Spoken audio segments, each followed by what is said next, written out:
Hi, this is Rosie and today I will show you 3 methods for clearing mental clutter. Many adults with AD have a hard time slowing down their brains. Thoughts often come at whirlwind speed, and it can be hard to concentrate on the tasks at hand when so many other thoughts are floating around in the brain.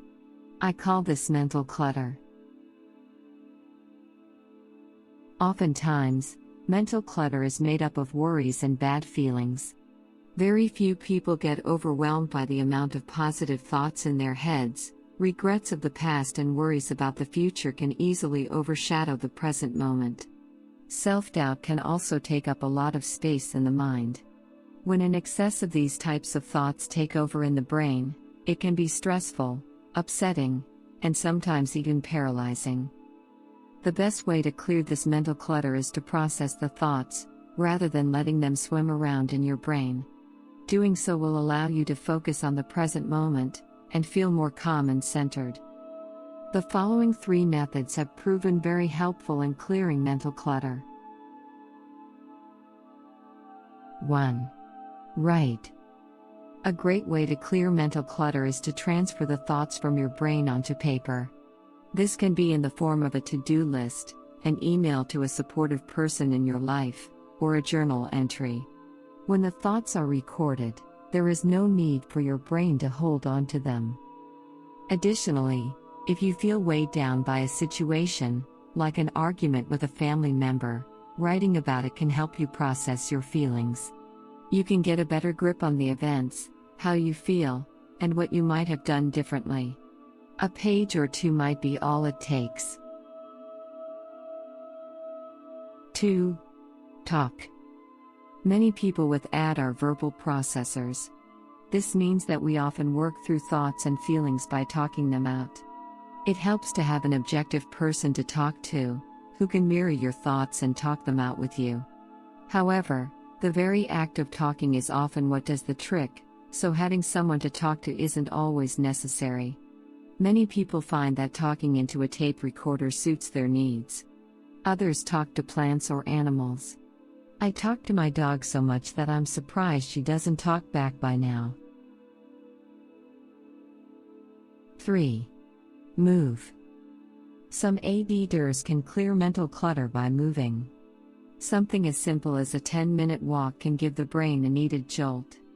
Others may find that they feel free of extraneous thoughts after a visit to the gym. The time alone combined with the physical activity proves to be a successful formula for some ADers to work through their mental clutter. It's best to experiment with the different methods and see which work best for you in the different areas of your life. The important thing to know is that with a little time out, mental clutter can be cleared. Please like the video and subscribe to the channel.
What is going on, guys? Coach O here at the Lions Den, located in Colmar, PA. As you guys know, we have a bit of a situation going on with the coronavirus, and a lot of people are not able to get to their gyms, or maybe they're forced in some sort of quarantine, depending on where they live, and they are gonna have to work out from their home. So what I want to do, along with a lot of other fitness YouTubers, influencers out there, is put out some exercise that you guys can do and workouts at your house. I'll be putting these out pretty frequently, so give them a shot and hopefully you enjoy them. So the first thing we're gonna be covering with this workout is gonna be the warm-up. So I'll take you step by step through the warm-up. From then on, we're gonna go right into the meat and bones of the workout that I'll have you guys doing. And then there's gonna be always a cool down. So I'll give you guys a cool down, and approximately this whole thing could take anywhere, let's just say from 25 to 40 minutes, depending on your level and ability. So scale it accordingly.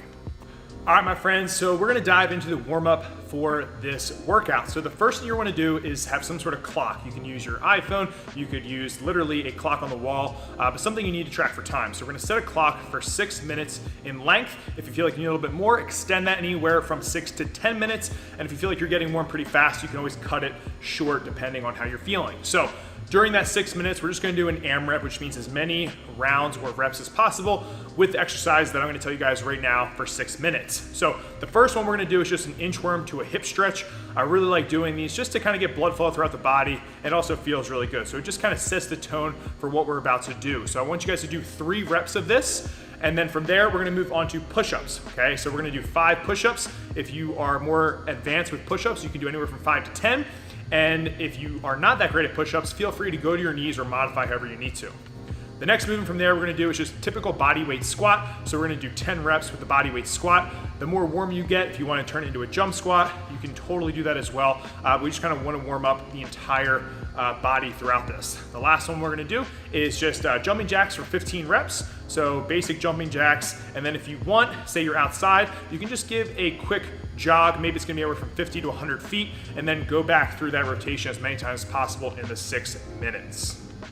All right, so for the main course, what we're gonna do for our workout is we wanna set a clock for 20 minutes. That's my recommended time, but once again, you can scale it to however you want. You can go longer or shorter, all depending on your ability, which makes it very nice and custom to you.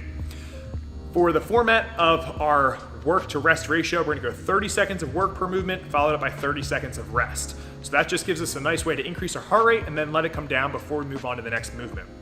So I have 4 movements that you're gonna be doing, rotating through for that entire 20 minutes. So the first movement we're gonna start with is gonna be burpees. Now when we do burpees, we want you guys to go all the way down, touch your chest to the deck or just to the ground, and then jump up full extension at the top and clap behind your head. Pretty simple.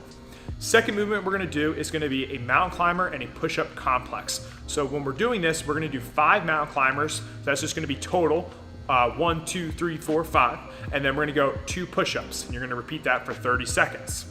The third movement, we're gonna get our abs a little bit more involved here, and we're gonna do V-ups. When we're doing the V-ups, we wanna make sure that we go all the way up and touch our toes, getting our legs and our shoulder blades off the ground. If you can't do this, a normal sit-up will be just fine. The last movement that I have is just gonna be a squat jack. So just a variation of a body weight squat, but it's gonna get your heart rate up a little bit more, and you're probably gonna feel that burn in the quads. So we're gonna rotate through this for 5 total rounds, getting us to 20 minutes, doing the 30-30 split. All right, so now the workout is done, we're gonna go into a nice and easy cool down. So what I want you guys to do is, once again, set a timer for 10 minutes. I want you guys, if you can, to go outside. If not, you can easily do this at your house. So I'll just give you a quick modification. But I would like you guys to go for a 3-minute jog, just at a nice, easy pace. And then the next 3 minutes, I want you guys to just slowly, gradually slow down that jog into a walk. And we're gonna walk the remainder of that 10 minutes and just let our heart rate cool down. We're feeling good, and that just would complete the workout. Now, if you can't go outside, okay, you can obviously use a treadmill if you have one, or some sort of workout machine, maybe a stationary bike, elliptical, whatever. And if not, just skip some rope or do some imaginary jump rope. So something that's gonna keep our heart rate just a little bit high for a little bit, and then we're just gonna gradually bring it down. So in total, you got yourself anywhere from 25 to 40 minutes worth of training in today, which is better than nothing, keeping yourself safe and just still getting after it while we can during these times. So if you like the video, make sure you hit subscribe, give the video a like, and share it wherever so other people can have access to this stuff. But stay a lean, mean, strike machine, guys, and I'll catch you next time. Peace.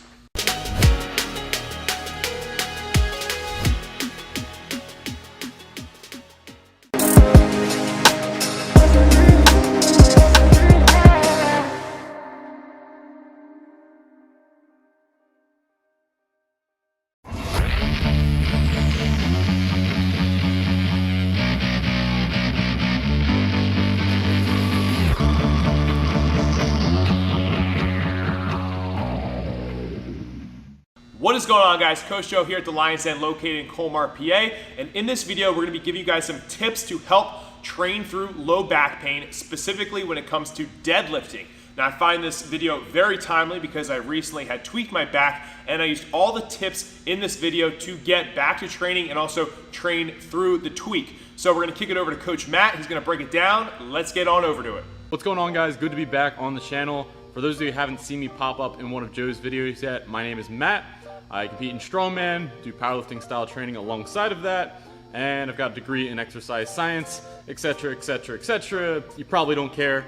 Let's just jump to the video. Today I'm going over something I hope can really help some of you guys out, which is how to train your deadlift and your squat with low back pain, and not only train it, but hopefully feel like you got something out of your workout and you didn't just move an empty barbell the entirety of your session. I'll be covering the deadlift variations here on Joe's channel, and then the squat variations back on my channel. It's just Matt Malloy, and if you're struggling to pick the right guy, it's me with the stone on my shoulder and not the guy playing the flute.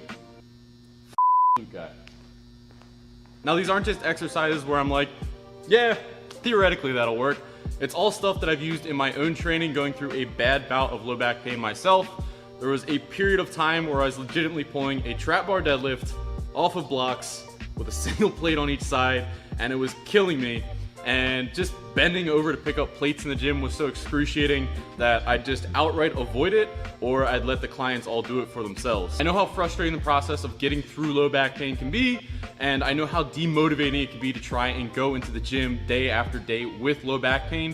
So believe me when I say I genuinely hope this can help some of you guys out, and I genuinely hope this can help some of you get back into the gym to train and get back and be motivated to actually go to the gym each day. Okay, so the goal of getting someone through any sort of pain situation, whether it's your shoulder, elbow, knees, low back, does not matter, is to get them to be able to do a movement that pain is otherwise disabling them from doing, even if that means sacrificing weight on the bar. So we'll take a low back pain example. We have someone that can deadlift 4 plates normally, but with their low back pain, 4 plates is so excruciating that it's not even leaving the floor. Cool. We'll see if 3 plates work. 3 plates is still really painful. Go down to 2 plates. 2 plates still really painful. Down to 1 plate.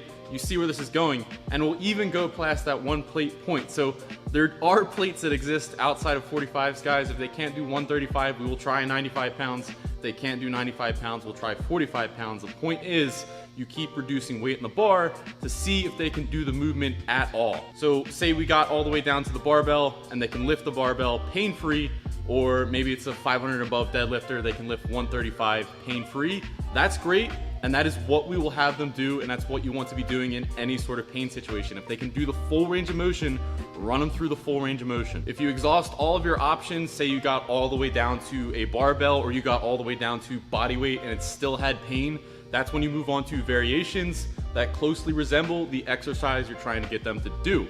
And this is all great. This is exactly how you address any sort of pain situation for any joint on the body or any muscle on the body. It's exactly what you want to do. However, believe me when I say there are only so many sessions you have in you of deadlifting an empty barbell before you want to smash your face through a wall. What helped me keep my sanity going through low back pain, or at least some of it, was these variations I'm going to tell you now. And these variations just let you put a little bit of weight on the bar. They let you get a little bit of sweat in the gym and actually feel like you're getting a workout in.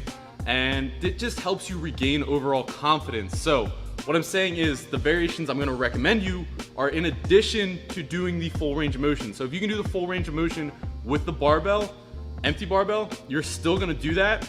These variations are gonna be in addition to that, and they should just help you feel like you're actually getting some workouts in, you're actually getting some training done. Sorry for that long intro, but it's important that you understand that these variations are not a replacement of the full range of motion. If you can do the full range of motion, these variations are to help you keep your sanity. All right, so this first move is something people tend to gravitate to, and actually my favorite, and that'd be the trap bar deadlift. And I take it one step further and do trap bar deadlift off the blocks. If you've never done trap bar deadlifts off blocks before, the closest thing I can kind of relate it to is like a portable poor man's leg press. The trap bar deadlift position in the first place is a fairly vertical torso angle, and then you add the blocks into the equation and you're even more vertical. So So basically speaking, you're taking a majority of the stress off your lower back and actually ending up putting it into your quads mostly, and it really feels like a leg press. It's actually kind of cool. Even during my most intense periods of low back pain, I was at least able to get some sort of weight on the trap bar, and even if I had to do a whole bunch of reps, I could at least get a sweat going and maybe get some minor conditioning in and some grip work in, as opposed to just doing the empty barbell. And then when I started to get better, even when I couldn't really deadlift up to 3 plates, I was able to actually challenge myself on the trap bar block pull, which is really why I liked it. Even with more intense low back pain, I could still train to a higher degree, and I could feel like my workouts were actually worth a damn, and I wasn't just kind of coming in to spin my wheels. And then obviously as your low back pain subsides, you can drop this lower and lower, so you can choose lower blocks. You can go with the trap bar on the ground with the high handles. You can move to the trap bar with the normal handles, and just progress your way down as your low back pain subsides. Also, there's really nothing to this movement in terms of a learning curve. Trap bar deadlift is very simple. You're basically lining up to the center of the bar, getting a nice tight position, and driving up, and there's not much more to say to that. So from a beginner-friendly standpoint, easy movement to learn as well. This is something I still kind of use to this day. In my programming currently, I actually have frame deadlifts, it's right over there, and the frame is basically a very slightly harder version of the trap bar block pull. So still something I use to this day. Really love this movement. If you have low back pain and you think it's too serious for you to train with, try this out and see if it doesn't work for you before you just completely decide to quit on the gym. Okay, go-to number 2 is another obvious one, which is the block pull. Now you don't need the fancy wagon wheels to do a block pull. You can obviously do them off of the namesake blocks, or if you're in a commercial gym, you're most likely gonna have to do the rack pull and mess up the barbell, but it's a commercial gym, they're probably already messed up.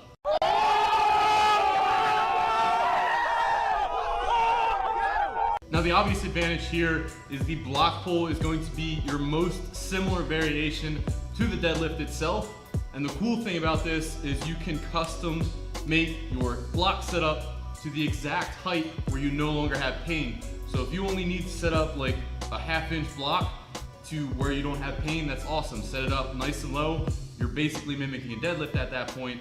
Or if you need to raise it all the way up to something crazy like an 18-inch deadlift, you can set that up as well. So really like the block pull because you can kind of tailor make that height to where you no longer have pain. Now, the reason I actually prefer the trap bar block pull over the normal block pull is, again, this is a more deadlift position. You're gonna be hinged over a bit, and there is a lot of stress on the low back, and you're just gonna be feeling a lot of pressure. So even though you're pulling from a higher height, you may still find you're only able to get like a plate on, or a very low percentage of the actual intensity you're able to, and you're running into that problem of, yes, maybe you're block pulling 135 and normal deadlifting a barbell, but again, there's only so many times you can come in and deadlift 135, even if it's off of blocks, without wanting to smash your face in the goddamn wall. So for those of you that are really trying to mimic the deadlift as best as possible, you really want that deadlift feel, or you're a powerlifter and you're trying to get back to deadlifting as fast as possible, this is probably going to be your go-to option. Just understand you might not be able to get a proper training stimulus out of this. You'll go through the full range of motion, you'll probably be able to lift a tiny bit heavier than when the bar is on the ground, but you might still not be able to get, the training intensity that you want out of this. This is great for tailor making the exact heights where you don't have pain, but you may still not be able to load this guy up. And just like the trap bar deadlift, from an ease of use standpoint, if you know how to deadlift, you know how to block pull. So there's no, learning curve to learning how to block pull. It does feel slightly different, but all of your positioning cues are exactly the same as your normal on the ground deadlift. So there's nothing new to learn if you're gonna move on to doing block pulls, rack pulls, or using the wagon wheels. Some things to ask yourself for this next variation. 1, does whatever it is you train for or your training in general require that you pull conventional? 2, how good are you at dealing with slight inherent hazing and or the phrase bitch boy being thrown in your general direction? And 3, exactly how flexible are your hips? Now you might be sitting there saying, I would never try sumo deadlift, but If you have low back pain, you owe it to yourself to try this variation out. When I decided to pick up sumo, my back was still in a decently bad position, and I was able to pull a lot of weight without any strain on my back. I couldn't take it to max capacity. There is still going to be that little bit of strain on your low back, as with every movement, but I was able to pull some serious weight, even though my back was still seriously hurting. Now, the thing with sumo deadlift is, though we call it a deadlift, it's more of a fancy squat when we get right down to it. It doesn't have that same hinge pattern that our conventional deadlift does, and instead a lot of the stress is going into your hips and into your quads as you kind of squat the weight up more so than hinge the weight up. Now, I will admit bias here, my best movements in the gym are squat patterns, so it probably makes sense that I like the sumo deadlift since it does mimic more of that squat pattern than the normal conventional deadlift, but the amount of pressure it takes off of your low back, regardless of that, is just undeniable. I know those of you that compete in strongman, this might not be looking like a super good option for you, but you can at least use it for, a training block or two to get you through the worst part of low back pain, and then switch back to your conventional. And for the rest of you, you're just able to use sumo deadlift, so I'd highly suggest trying it. Now, the one caveat I would say is if it's your first time deadlifting sumo, there's a lot of stress on your hips. So you could go in and deadlift sumo and trade your low back pain for hip pain if you're not careful. As with any new movement, you want to take your time to progress into it. And I know with my time sumo deadlifting, that was the thing that was really sore, was my hips, just because they were not used to that position. So take your time with it. The sumo deadlifters of the world do more so complain about that hip pain than they will, low back pain. So don't trade your low back pain for hip pain. Be careful with the movement. Progress yourself as you normally would for any new movement in the gym. As for learnability, you will have to learn sumo if you've only ever pulled conventional, but while people make it out to be this super advanced movement, I don't think it's that bad to learn it to a competent level. When I say competent level, not the advanced level. There's a lot of cues going into it. There's a lot of positioning things. It feels distinctly different from a conventional pull, but I don't think is as bad as people make it out to be. If sumo is something you're interested in learning, I'd highly recommend going to Bryce Krawcheck's channel, Calgary Barbell, and learning it from him. He's got a lot of good cues. That's where I learned it from, and I watched his video, and it was basically instant, very easy to learn. So that is something you're interested in. Go check that out and learn it proper way first time. Don't just make it up as you go. I'll finish up with saying for sumo deadlift, just set your pride to the side. Who cares about what the internet thinks? This will reduce some pressure on your low back, and you'll probably like how it feels. So if you are going through some intense low back pain, again, highly recommend this movement along with the others. So that wraps up the deadlift variations. Like I said, these squat variations can be found on my channel. For those of you currently going through low back pain, I highly recommend giving these a shot. You may surprise yourself with how well these can feel. And at the very least, just add these on to whatever you are currently doing it in the gym. If that's nothing, definitely add these on. I know logically, when you have low back pain, you think bed rest is going to fix this. If I just stay out of the gym for a month, this will fix my low back pain, when it's actually the exact opposite of what you want to be doing. You want to be staying moving as best you can, running through full ranges of motion, even if it's just body weight, and keeping active. So I really hope this helps a bunch of you guys out. I know how difficult this stuff can be, and I really want to see you guys get back in the gym, those of you that do have low back pain. So Joe, thanks so much for having me on the channel. Check out the squat video on my channel, and I hope to catch you guys all in some video in the future. I'll see y'all later. So first off, I just want to say thanks, Coach Matt, for making this video. He's an awesome guy and a coach here at the Lions Den. Great YouTube channel. So if you guys can, go over, subscribe to Matt's content. There's a ton of value, and it's really going to help you guys with your lifting journey.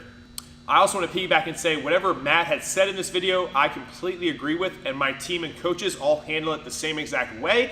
So these tips have really helped me when I get a tweak in any lift, and use these tips specifically for the deadlift. Always interested to hear what you guys have to say, so if you can, leave a comment down below. Be sure to like it and also comment back if you have any questions regarding the topic.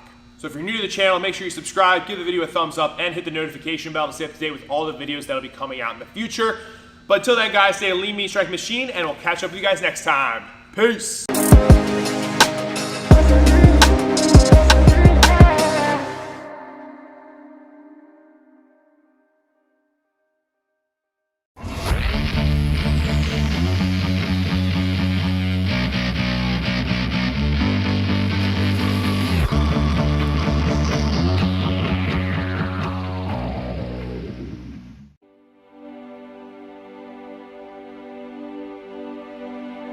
Strength training versus aerobic exercise. The biggest difference between these types of workouts is how they affect your body. Strength training, like lifting weights or using resistance bands, builds your muscles and helps them work the way they should. Aerobic exercise, like running or swimming, is designed to make your heart stronger and help your body use oxygen better. Both are good for your overall health, just in different ways. Your bones get stronger. Osteoporosis is when your bones get weaker as you get older. Strength training can help prevent it or keep it from getting worse. Exercise triggers the cells that form bone into action. Your hips, spine, and wrists can get the biggest benefit from strength training. They're also the places most likely to be affected by osteoporosis. You shed pounds. Lifting weight can help you carry less weight. Strength training can get rid of body fat and help you burn more calories. Keeping your muscles healthy also can help prevent injuries that can happen while you're doing aerobic exercise like walking or running. You keep your balance. As you get older, you lose strength in your legs. That can lead to falls and fractures. Exercises like leg extensions, leg curls, leg presses, and walking can make your lower half stronger. That improves your balance. Muscles get healthier. Strength training puts your muscles to work. If you have back pain, it can build up core areas like your lower back and abdominals to make you feel better. It also can keep your muscles in good shape as you age. That's important, even for basic activities like walking and lifting.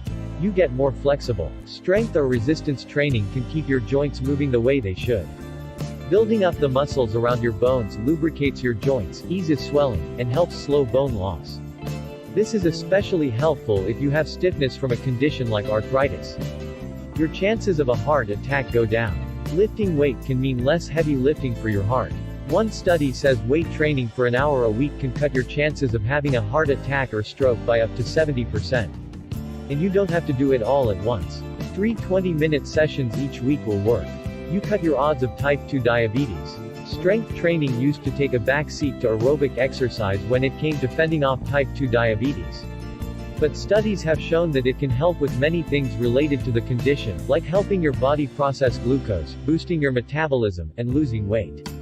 No gym? No problem. Strength workouts don't have to be expensive or time-consuming. You can do them at home. For example, use 2 16-ounce cans of soup to strengthen your arms. Just bend your elbows and bring the cans up to your shoulders and back down 10 to 15 times. Or face a wall and stand 2 feet away. Put your hands on the wall even with your chest, and lean your body in and then back like a push-up. Keeping your legs straight, do this 10 to 15 times. Don't like weights? Try yoga. You don't have to work as hard with this type of exercise, and it doesn't use weights. But it is a good way to build strength. Doing yoga for 90 minutes, twice a week for 8 weeks, can boost muscle strength and make you more flexible. Get some aerobic work in, too. Combining strength training and aerobic exercise can have definite benefits, like helping you get good sleep. The two together can also boost your mental health by making you feel better about yourself. Aerobic exercises like riding a stationary bike, rowing, or hitting the treadmill are good warm-ups before your strength training routine.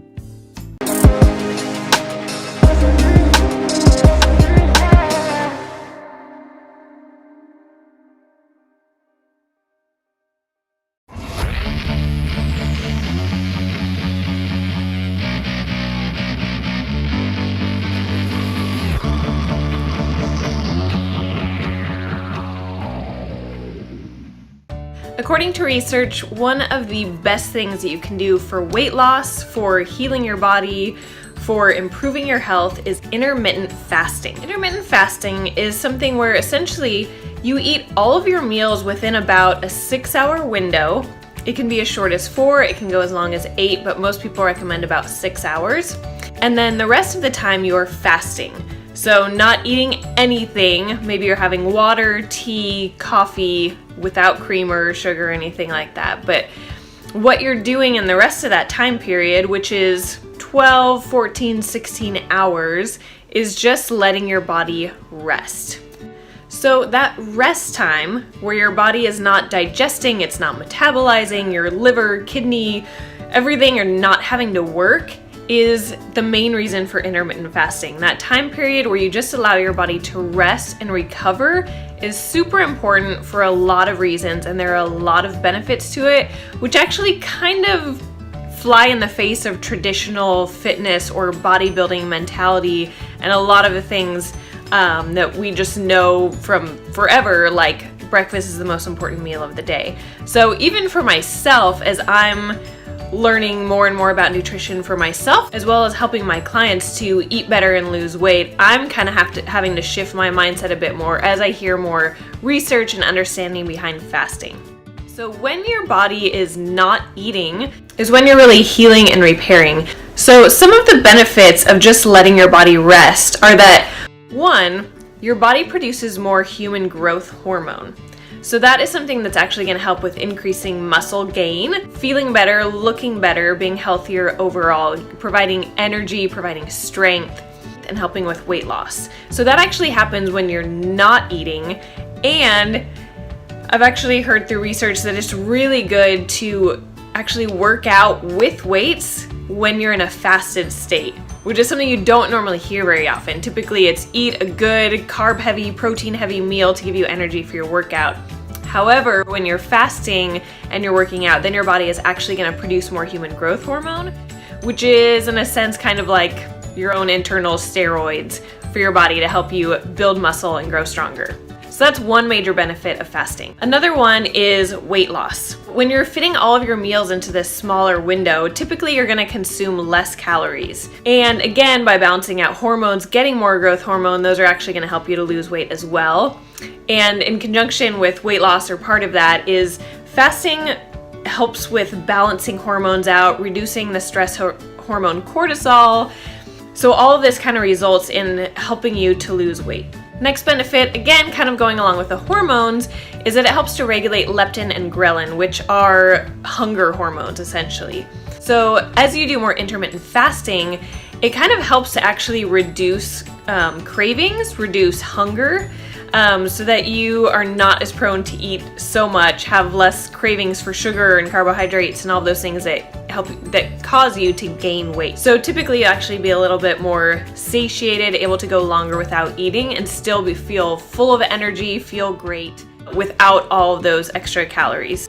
And oddly enough, as you fast, it can kind of be hard to get used to and you can feel a little bit drained, but a lot of times there's actually this energizing effect that comes from it. When you're not full of food kind of being digested and weighing you down, and a lot of ancient medicine, Eastern medicines, natural homeopathic healing and medicine have just always kind of valued fasting because it can actually help you feel energetic, help you feel better.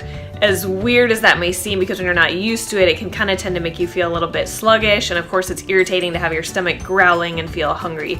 But the more you do it, typically most people actually feel better doing this. And I've personally found that I feel like my digestion is better when I do intermittent fasting. It's not something that I do all the time, although some people do it almost every day. But for me at least, and I believe I've heard some of this in research, it does kind of just improve with digestion. When you get that big window to just let your body stop and rest, then when I tend to eat, I kind of feel like I can consume food and it just digests better for whatever reason. I would say it is fairly important. You don't want to go super heavy on carbohydrates or sugar when you're doing this, because a lot of the idea is controlling your insulin levels when you're fasting, so you don't have these big spikes up and down of your blood sugar, which is what leads to fat gain. If you eat more foods that are protein and fat rich, not so many carbohydrates, those don't spike your insulin as much, specifically more fat. So those are kind of the foods that you want to focus on when you're fasting, rather than break your fast with pasta or cereal or some super high carb sugary meal. There's no hard fast rules as to when, how much, all of that to do intermittent fasting. Partially it's kind of a personal preference, I would say, but I've heard you probably don't want to actually do it every day. But then again, I've also heard of people, even doctors, who will do kind of every day they're eating maybe 12 noon to like 6 or 7 p.m. and that's their window. So maybe like a 6 to 8 hour window of eating, and they do that every single day to give their body that long period of rest. Or you can also do this just a few times a week. So maybe 2-3 times a week. You just basically wait on eating breakfast until 11, 12, 1, and then finish up eating your food maybe 5, 6, 7 p.m. So then from early evening until late the next morning. You've got this big window to let your body heal, restore, create human growth hormone, all those things.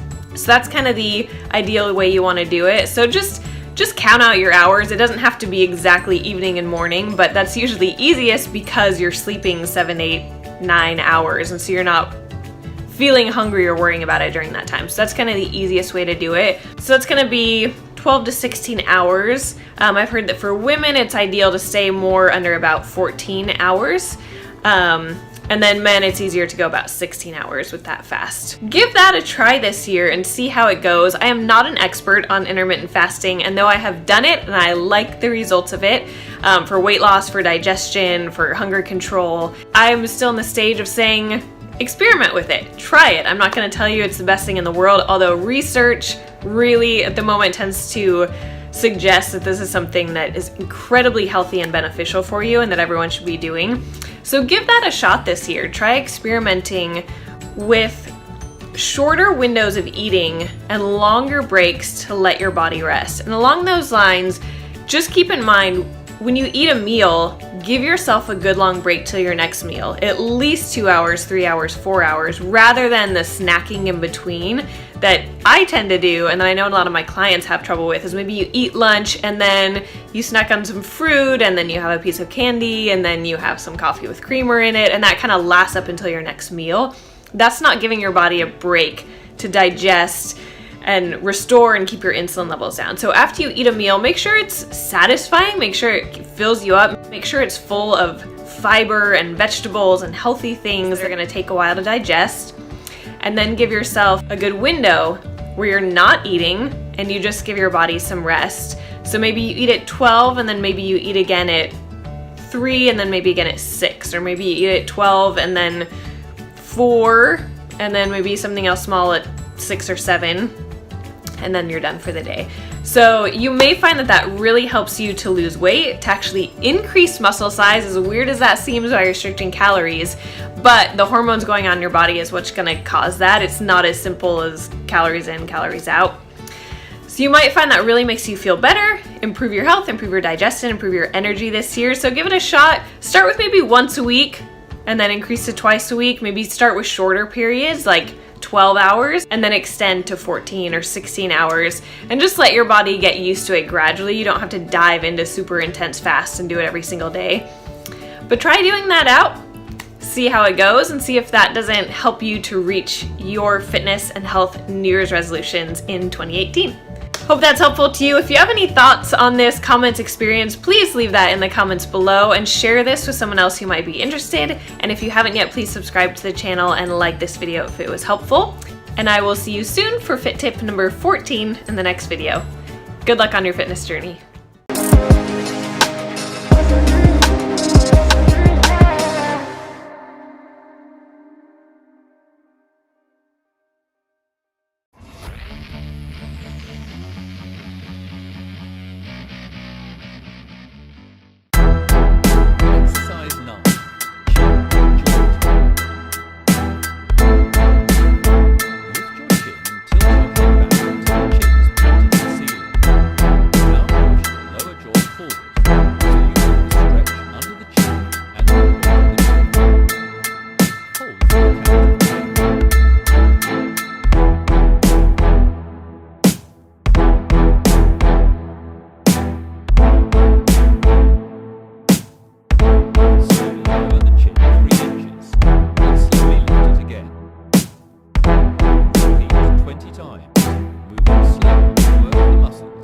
Keeping your head in a straight line up and down.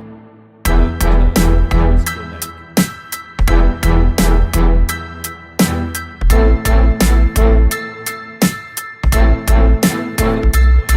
Under the chin. Make sure you can feel the area working hard.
Health tips for older adults. As you grow older, you go through many changes, and you may need to adjust your lifestyle for healthy aging. Healthy eating and regular physical activity can be keys to good health at any age. Making suitable lifestyle choices may also prevent some health problems, such as diabetes, heart disease, and some cancers. Health tips include: select high-fiber foods like whole grain breads and cereals, beans, unsalted nuts and seeds, deeply colored vegetables, like green beans, and fruits. Avoid fried foods. Choose broiled, grilled, or boiled options instead. Drink vitamin D fortified low-fat or fat-free milk, milk products, or non-dairy soy, almond, rice, or other drinks with added vitamin D and calcium to help keep your bones strong as you age. Drink fluids throughout the day. You may feel less thirsty as you get older, but your body needs fluids to stay healthy and keep you regular. If you have a bladder control problem, check with your doctor about what, how much, and when to drink liquids. Ask your healthcare professional about whether or how you can safely become active or increase your physical activity. Pick physical activities that you enjoy and can do on your own or with a friend or group. Stay connected with family, friends, and your community. Healthy weight. What is a healthy weight for me? 2 measures can help you determine whether you are at a healthy weight.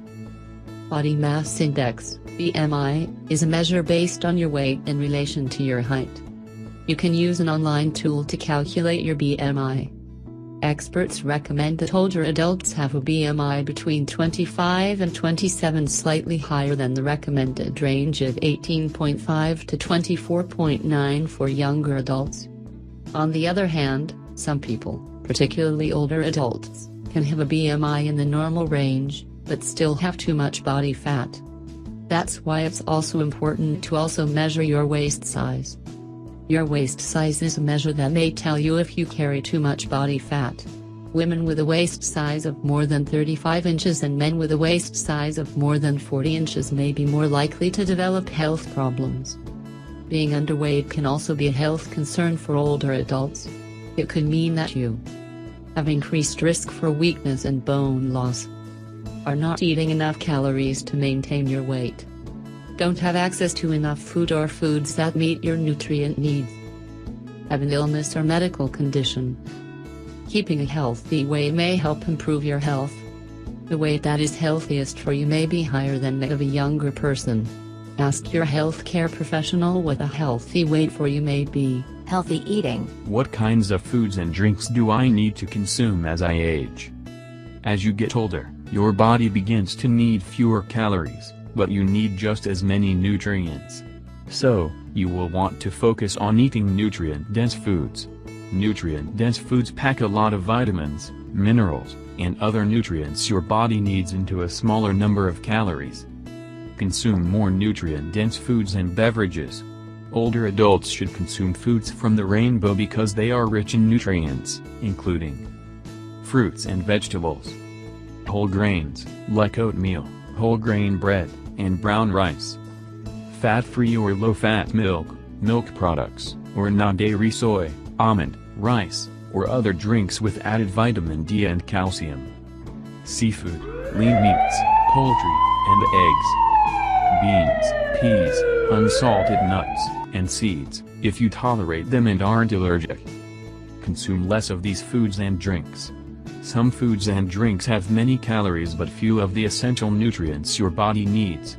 Added sugars, solid fats, and salt, such as those in packaged foods, pack a lot of calories but don't provide a healthy amount of nutrients. Limit foods and drinks such as sugar-sweetened drinks and foods. Foods made with solid fats, butter, lard, margarine, and shortening. Foods high in added fat, such as butter or lard, and salt, sodium. How can I follow a healthy eating plan? How much food and drinks you should consume each day depends on your weight, sex, age, metabolism, and how active you are. In general, men need more calories than women. Younger adults need more calories than adults in midlife and older. At all ages, adults who are more physically active may need to consume more calories than those who are less active. Control portion sizes. A portion is the amount of food or drink you consume in one sitting. Being aware of food portions, serving sizes, and how often you consume them can help you make healthier food and drink choices. Many people eat more than they need, especially when eating out or getting takeout. Try these tips. Remember, restaurants often serve more than one portion. If the portion is bigger than one serving, take home or put away the rest to eat later. When eating out or getting takeout, share a meal with a friend or save half of your serving for another meal. Avoid watching TV, your smartphone, or other devices while eating. You may not notice how much you are consuming if you're distracted. Consume your food and beverages more slowly and enjoy all the flavors and tastes. The nutrition facts label tells you how many calories and servings are in a box, package, or can. The label also shows how many nutrients, such as fat, protein, carbohydrates, fiber, sodium, and sugar, including added sugars, are in one serving of food. You can use these facts to make healthy food choices. Learn how to read nutrition facts labels. Plan meals and snacks ahead. Consuming healthy meals and snacks may be easier when you plan ahead. Try these tips. Cook ahead and freeze food for days when you don't want to cook. Keep low-sodium versions of frozen or canned vegetables and beans on hand for quick and healthy meal add-ons.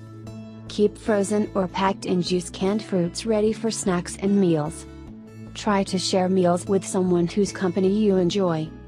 If you can't cook for yourself, contact local programs that deliver meals in your area. Do not skip meals. Doing so may make you feel hungrier later. Healthy eating tips. Healthy tip 1. Vitamins and minerals for older adults. Vitamins and minerals are nutrients that help your body stay healthy and work well. Many kinds of vitamins and minerals work together to help you get energy from food. By following a healthy eating plan, you are more likely to get all or most of the vitamins and minerals you need from the food and drink you consume. Getting enough of vitamins B6, B12, D, and folate is considered important to healthy aging. Talk with your healthcare professional about the vitamins you need. Based on your eating plan and health status, your healthcare professional may suggest a supplement to help you get the vitamins and minerals you need. Learn more about vitamin and mineral supplements. Healthy tip 2. Tips for consuming healthy foods and beverage on a budget. Consuming healthy foods and beverages on a fixed or limited income or budget can be very difficult. Here are some ideas that might help. Buy store brands of whole grain breads, pastas, cereals, and other healthy items. Read weekly sales flyers and use coupons or wraps to plan healthy meals and snacks at lower prices. Eat what is in season to get the best deals on fresh vegetables and fruits. Buy low-sodium versions of canned or frozen vegetables. They are healthy, low-cost, and store well until you need them. Apply for the USDA Supplemental Nutrition Assistance Program, SNAP.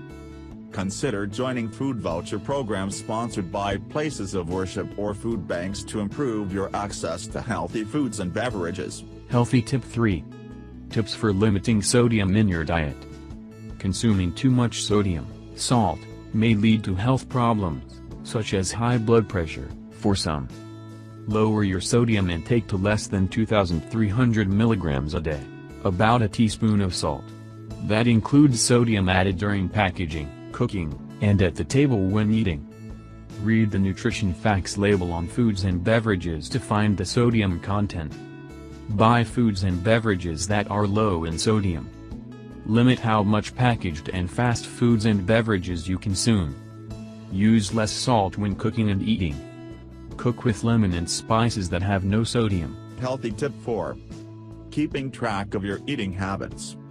Many factors may affect your ability to eat well and enjoy your meals and snacks, including dental problems, being on a fixed income, and limited ability to move around. If you don't have pain in your fingers or hands when writing, try to keep a food diary. Write down all the foods and drinks you have in a day and any concerns you have. Instead of a written diary, consider trying one of the many apps now available on mobile phones, tablets, and other devices. These apps have become a popular way to track and improve health habits, including what and how much you eat and drink, sleep, and weigh. When you visit your healthcare provider, bring your written or digital food diary and review it together to see if you are getting the nutrients you need. Your healthcare professional may recommend that you have different foods and beverages or that you change the number of calories you get each day. He or she may also refer you to a registered dietitian for help with choosing an eating plan that's right for you. How can I learn more about how to be healthy as an older adult? Adults older than age 50 may need different nutrients than younger adults. The National Institute on Aging, NIA, has more information on the foods and beverages older adults should have, including sample menus, tips for grocery shopping, and suggestions for overcoming roadblocks to healthy eating. Ask for help from the nutrition experts. Would you like to know exactly what to eat to lose fat and get healthy without giving up your favorite foods or starving yourself? Do you want to receive the advice from the nutrition expert to lose weight fast? If you're serious about achieving permanent fat loss and a complete health transformation while eating your favorite foods every meal, I invite you to read the page in the description and get your own keto diet plan in 7 days.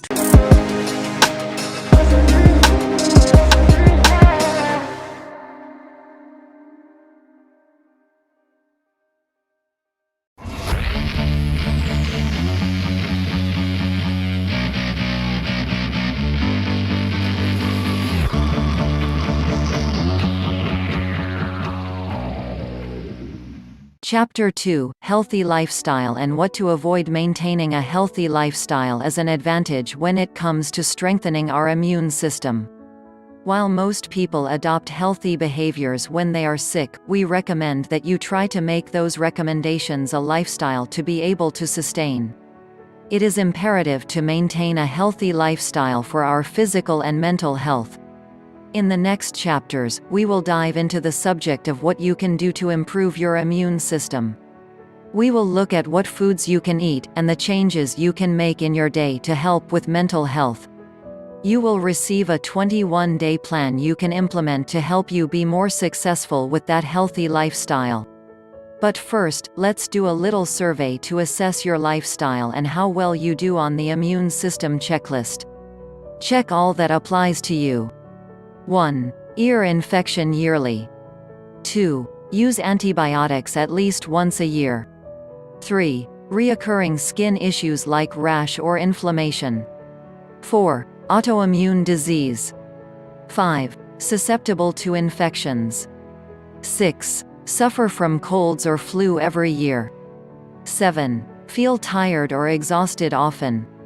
8. Take medications regularly. 9. Live a sedentary lifestyle, do not exercise regularly. 10. Experience daily stress. 11. Lack of sleep or insomnia. 12. Often eat out or prepared meals from the store. 13. Smoke. 14. Eat fewer than 3 servings of fruits and vegetables per day. 15. Have 1 to 2 alcohol drinks per day. 16. Eat sweets every day, candy, chocolate, ice cream, etc. 17. Heart issues. The more that applies to you, the less resilient is your immune system. Some of the things above are avoidable like food and drinks, some can't be changed immediately like an autoimmune disease. Let's look at some of the things you should avoid in your life to boost your immune system and give yourself a better chance to fight illnesses caused by bacteria or viruses. Sedentary lifestyle. A sedentary lifestyle will likely increase the cholesterol in your body. It is also connected with higher blood pressure. Since the heart and the immune system work together as a strong team against disease, it is extremely important to keep the heart healthy. Daily exercise is very important and will be covered in more detail in Chapter 6. Alcohol. Alcohol is a toxin that can cause a lot of inflammation in the body. To prevent that defense mechanism from being activated, you should avoid drinking alcohol. When you drink, you decrease your immune system's ability to fight off the harmful bacteria and put yourself at more risk of getting sick. Smoking. Smoking puts you at higher susceptibility to lung infections like pneumonia. To increase the efficiency of your immune system, you should avoid smoking at all costs. Stress. Stress is one of the biggest culprits when it comes to getting sick. Since it can be a complex issue that doesn't always have an easy solution, we will cover this subject in more detail in Chapter 5. Food to avoid. Anything that comes in a box, in the freezer section of the store or a can, should be avoided, unless you are 100% sure that no sugar or salt is added to the food. You can change your diet to be mostly whole food, more on this in Chapter 3. By cutting the processed food, reduce the chances of inflammation in the body. You should also avoid sugar as much as you can, since it hurts your metabolism, and can cause chronic diseases like diabetes or heart problems. Chronic diseases increase your risk of getting sick from a virus. Sleep deprivation. People who don't get enough sleep, 7 to 9 hours per night, tend to get sicker. To ensure that your immune system is functioning optimally, you need to make sure that you get adequate sleep. Since sleep is critical to our immune system, we have dedicated a whole chapter to that subject, Chapter 7. Although daily stress, sedentary lifestyle, and lack of sleep are things that you can change, your best defense remains good hygiene. Limit, as much as you can, your exposure to the virus or bacteria. Let's explore what you can change today and identify the food that you can eat to help heal your body.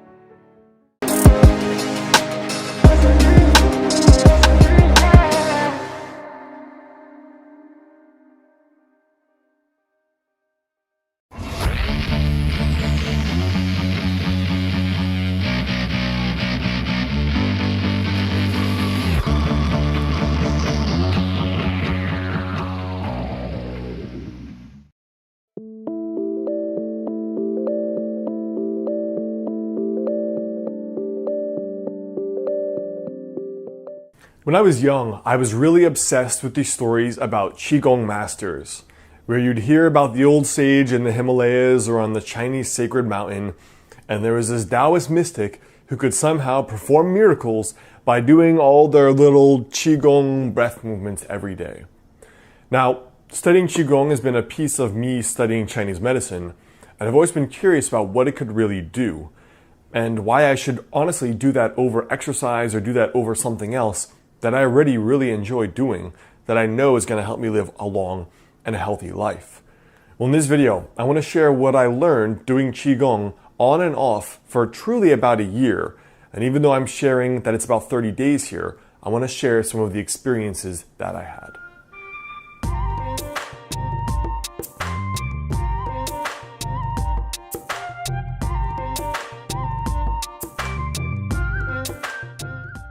First thing that I noticed after doing Qigong is this idea that I call somatic sensing. So one thing I've noticed that's different regarding exercise and Qigong is that I've been going to the gym for 10-15 years, and I can do an hour-long weight workout and still have cold hands a little bit. Now the difference, when I'm doing Qigong, within 5 minutes my hands are warm and even hot.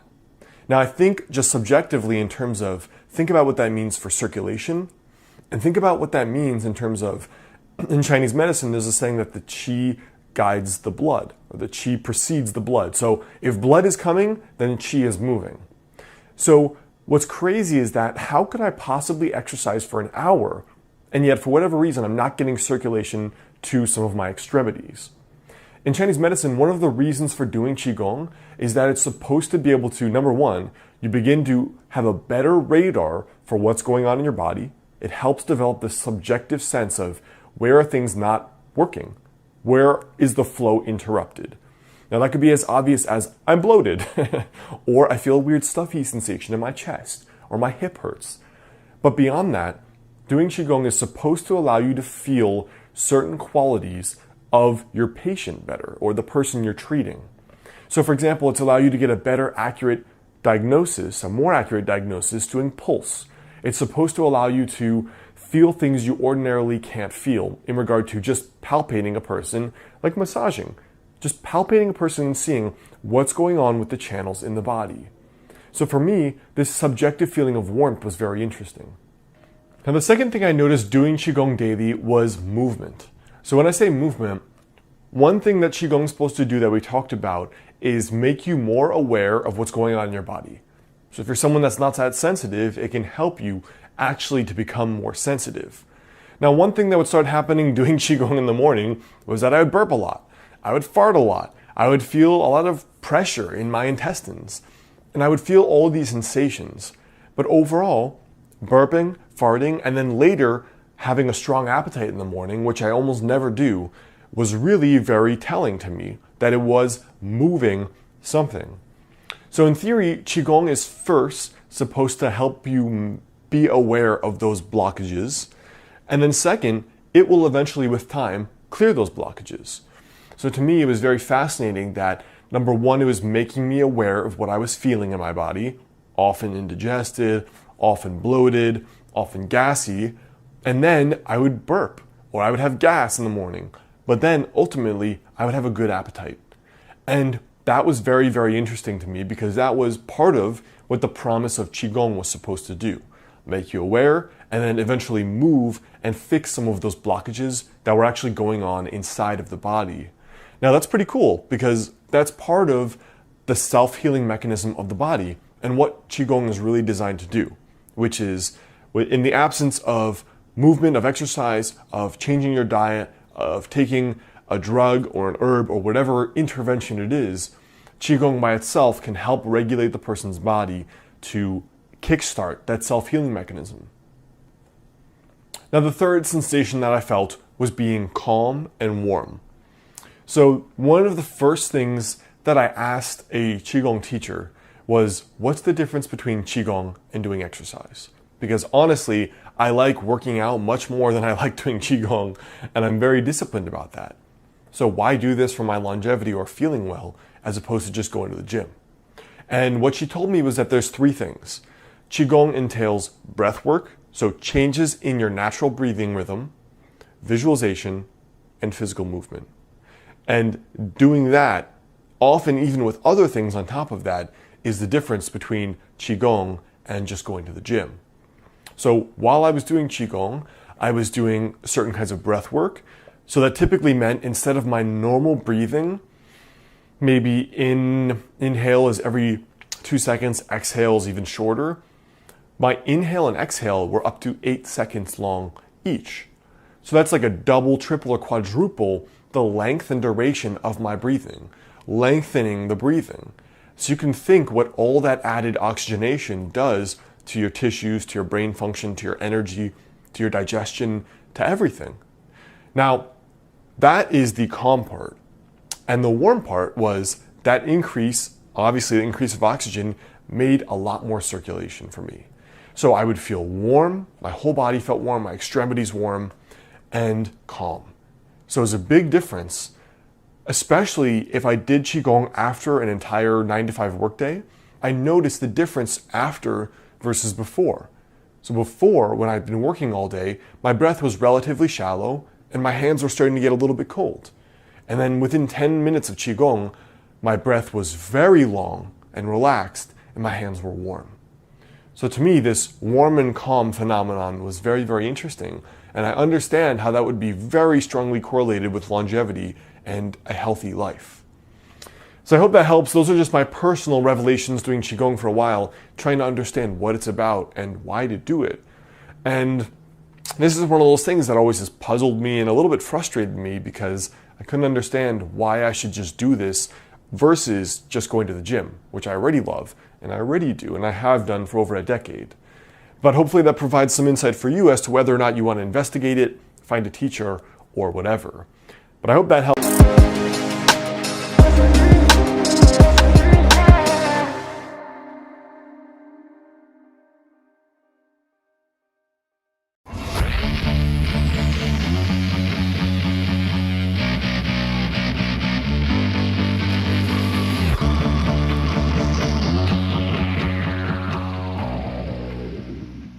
This is the 300 workout. Perform these 7 exercises one after the next, resting as little as possible between exercises. Complete all of the prescribed reps of each exercise before moving on to the next exercise. Time yourself, then work to improve your overall time. The workout starts with 25 pull-ups. Grab the bar with an overhand grip and hang at arm's length. Pull yourself up until your upper chest hits the bar. Pause and slowly lower yourself to the starting position. Press pause to try the exercise now. The next exercise is the deadlift, done for 50 repetitions. With the bar on the ground, grip it using a shoulder width grip. Set your torso tall and raise your shoulders up as you extend your arms and drive your hips down. Forcefully drive your feet into the ground as you raise your shoulders and extend your knees. Return the bar to the ground by reversing these movements in a controlled manner.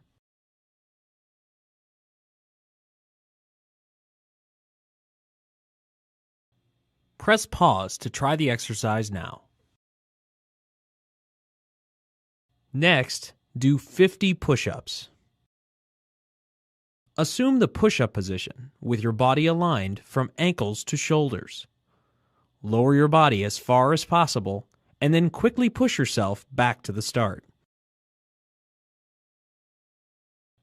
Press pause to try the exercise now. Next, complete 50 box jumps. Stand facing a bench or a sturdy box. Jump onto it with both feet, landing softly with your knees slightly bent. Jump down, landing softly, and repeat.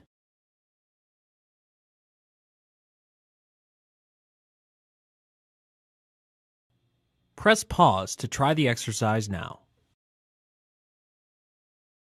The next exercise is the floor wiper. Do 50 repetitions. Lie on the ground and hold a loaded bar straight above your chest. With your feet together and legs only slightly bent, bring your legs up to touch the left plate. Return your legs to the center, touching them to the floor. Then bring your legs up to touch the right plate. Return them to the floor. That's 1 rep.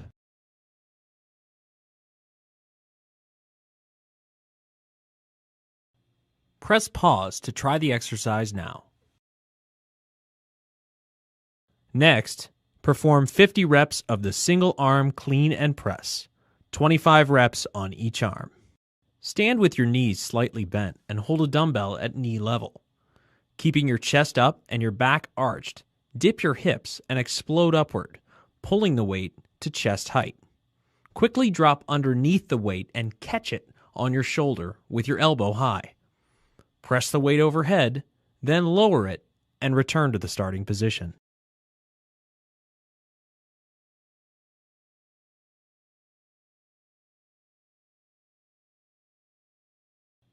Press pause to try the exercise now. Finish the workout with 25 more pull-ups. Now that you know the moves, use this cheat sheet during your workout.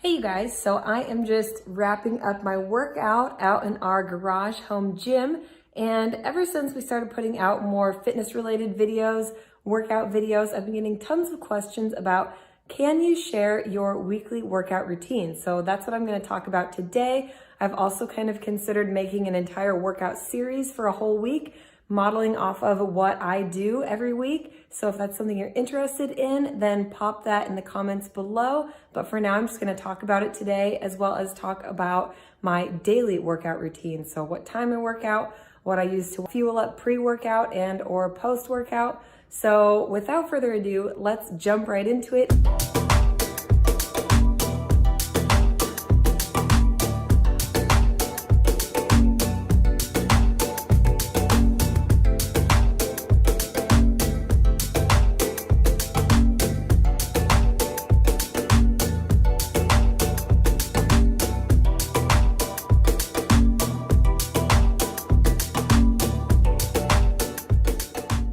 So like I said, I'm not only going to be talking about my weekly workout routine, but also my daily workout routine, how I fuel up pre-workout and or post-workout.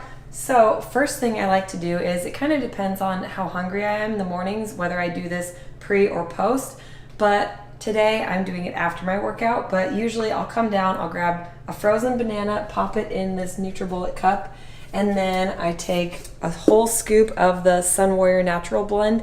You guys know that we absolutely love Sun Warrior products, especially the protein powders. This one is completely raw, organic, everything. We will pop the link below in the description. If you are interested, you can get 20% off with our code EATMOVEREST. That being said, I'm gonna do a scoop of that.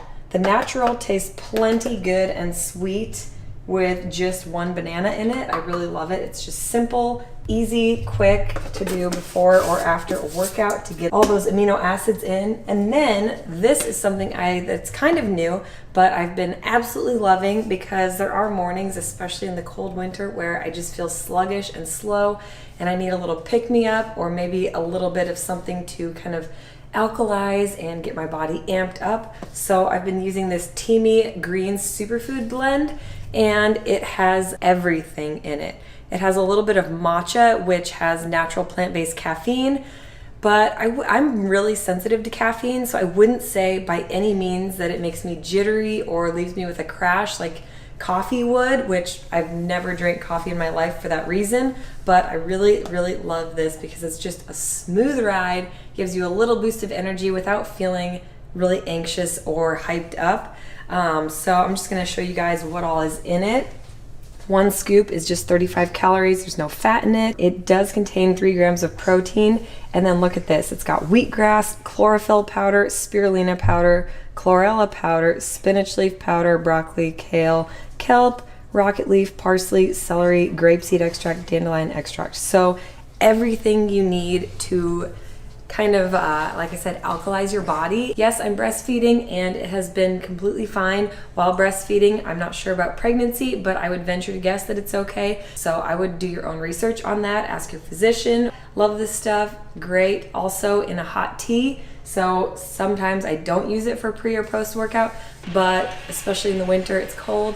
I like to just take a scoop and put it in some hot boiling water and mix it up and take it with me on the go. So there is a discount below. I will leave the link in the description. Check it out. You guys are gonna love this stuff. Big thank you to Teamy for sponsoring this video.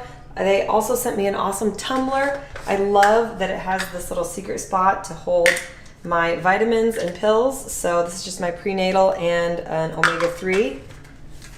And then the other cool thing is it has this filter you can pop in if you want to put some fruit in the bottom or some loose leaf tea. I'm going to take this, go upstairs and get ready for the day. All right, you guys, so let's get right into it. Apologies in advance if little man is a little wild and crazy. He did not want to be in his playpen right behind me, so we're going to power through this, and I promise we will get into the juicy stuff. So I'm going to be sharing with you guys, like I said, my daily workout routine and my weekly workout routine. Starting out from day to day, I really like morning workouts. So my number one tip for you guys and for myself is prioritize. So make fitness a non-negotiable, especially since becoming a new mom to Mr. Max last year. I'm now 12 months postpartum, by the way, and I feel like I am in the best physical shape of my life. And I credit it to morning workouts. So usually while Dusty and Max are still in bed sleeping, I'm up bright and early, 6:30, 6:45. I like to get out into our garage gym and get my workout done right away. Come here, baby. Do you need a hug? Yeah, I knew you did. I love you. You want to go play so I can get through this? Can you say bye? Bye! My number 2 is fuel up, and you already saw how I like to fuel up pre or post workout, but nothing is worse than trying to get in a sweat session when you are running on empty. So it's not a good way to lose weight or get toned or anything like that. There are fasted workouts that do work sometimes depending on what you've had the night before, but I just say fuel up if you feel at all hungry. Don't try to starve yourself into a sweat session. It's just no-go. So I like to fuel up before or directly after. Usually I do both. Nothing too heavy, maybe just a banana before or my shake right before or after. Number 3 is find support. So maybe that means you do join a gym if that's your thing. But there are a lot of online communities as well. Even your partner or a friend can be a good support system for you. I love doing workout videos. I'm a workout video junkie, and we'll get into that when I talk about what I do each day of the week. But I love to do workout videos. I love Sean T with Beachbody because he keeps me motivated. I love to find other YouTubers. There are so many online resources. Find that support or seek it out in your spouse. Dusty and I love working out together. Probably, I would say about 3 days a week. We get out there together with Max, and we bring the pack and play out with us. Number 4 is set goals. So every day I have a small goal for myself, but I also have some kind of big picture long-term goal, whether that be to just tighten and tone my core and midsection, plump up that booty for summertime, or maybe it is a bigger goal like running a half marathon, which Dusty and I have done together and I have done a handful of by myself. So setting goals can be really helpful. That's something I do, like I said, on the daily. I just like to get myself amped up, psyched out for a good workout. My number 5 tip would be to do what moves you. So this is one of the reasons why I canceled my gym membership. It felt so monotonous and so boring to go from machine to machine. I was too in my head, and I just have found that if I get out on the bike path and go for a run or a ride, or if I do a workout video, I tend to stay a little bit more focused. So it almost becomes like a moving meditation, and it gets you out of the daily grind in your own mind. So do what moves you, change it up. Don't be afraid to try new things. Changing it up has been huge for me, not only to keep me mentally stimulated, but to keep my body physically stimulated by trying new things, doing different forms of movement, working different muscle groups, fast twitch, slow twitch, muscle fibers, all of that good stuff. My number 6 would be to push yourself, but also love yourself. So when I go out into the garage gym, I always push myself to my limits. That being said, I do take solid rest days. So there have been days on end where I try to go work out every single day, and eventually it starts to wear on me mentally and physically, and I just don't ever feel like I get a good workout for days on end. So I have found that if I'm feeling that I need a rest day, I take a solid rest day. That doesn't mean that I sit on my butt on the couch all day. It just means that maybe I go for a walk that day instead of working super hard. Allowing your body to recuperate can really allow you to get back out there and really push yourself on those days that you are in the gym or that you are working out at home. And on the same token though, love yourself through it. I cannot stress this enough. It's something that Dusty has had to remind me of because I tend to go like this. I get really good at the self-love. I'll be thinking positive thoughts, speaking positive words, and then I'll get really down on myself and say, I don't like this about myself, or I wish I could do this. So if there's things that you can't do quite yet, or if you don't like a certain physical feature or aspect of your body, just love yourself through it, and it all starts in your mind. So thinking positive thoughts, that will translate into speaking positive words. Leave yourself sticky notes with self-love mantras all over the place if you have to.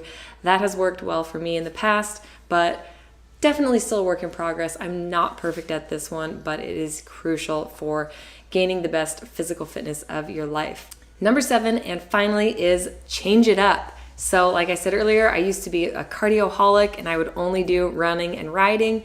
And then I started to lift, and all I would do is lift weights, and I felt like I couldn't get that breath work in. So now I've just decided I love to change it up. And like I said, I don't own a gym membership anymore, but that doesn't mean that I don't go to gyms from time to time. So I love to pop in to a couple of my favorite little boutique studios and do a spin class or a bar class, a yoga session.